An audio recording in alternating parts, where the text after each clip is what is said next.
정치소통 오늘은 이병주 기자 나와 있습니다. 어서 오세요. 예. 앞선 기사처럼 정치권이 민생을 두고 경쟁한다면 국민으로서는 가장 좋죠.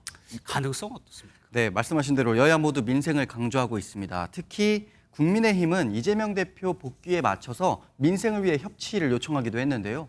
민주당은 말뿐 아니라 행동하길 바란다는 입장입니다. 민주당 한 핵심 관계자는 민주당은 줄곧 민생을 이야기하면서 항상 기다리고 있었다라고 말을 했는데요.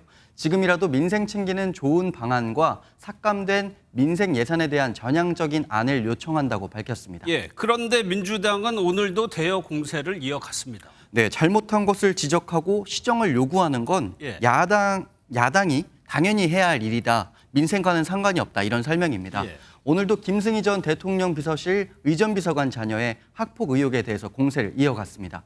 대통령실이 김 전 비서관의 사표를 즉각 수리한 게 엄중한 대응이 아니라 은폐 시도라는 지적입니다.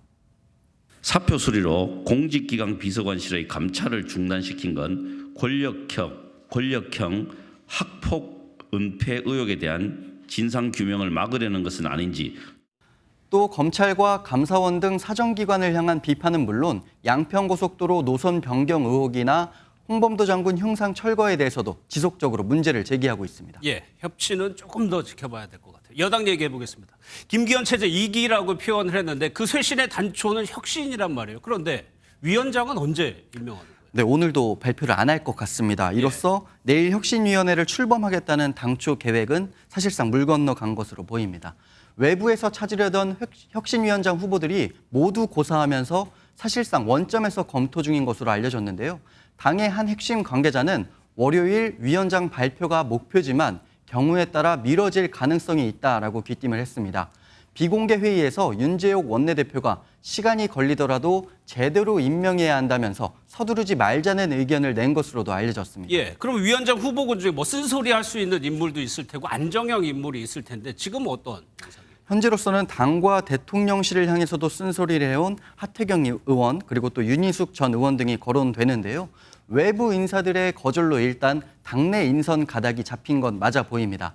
국민의힘 한 최고위원은 민주당의 김은경 혁신이 실패를 교훈 삼아야 한다고 말했다고 하는데요. 당 상황을 모르는 외부 인선으로 당 잡음을 키우지 말아야 한다는 공감대는 있었다 이런 설명입니다. 예, 마지막으로 이낙연 전 대표가 공개 활동을 좀 넓히는 것 같습니다. 네, 오늘 이낙연 전 더불어민주당 대표가 자신의 SNS에 향후 일정에 예정된 방송 출연, 대학 강연 일정을 올렸습니다. 지난 19일에도 독서 모임을 이끌게 됐다며 책을 통해 정치와 세상에 대한 이야기를 나누는 모임으로 만들어갈까 한다고 밝혔었는데요. 당 안팎에선 이 전 대표의 공개 행보를 두고 내년 총선 전에 친 이낙연계 결집을 위한 행보 아니냐는 해석이 나옵니다. 이 전 대표 측은 늘 요청이 있거나 역할이 필요한 곳에선 활동해 왔다며 확대 해석 경계했는데요. 아직 당의 요청은 없었지만 총선을 위한 역할을 제안받으면 마땅히 참여한다는 설명입니다. 알겠습니다. 잘 들었습니다. 정치부 이병주 기자였습니다.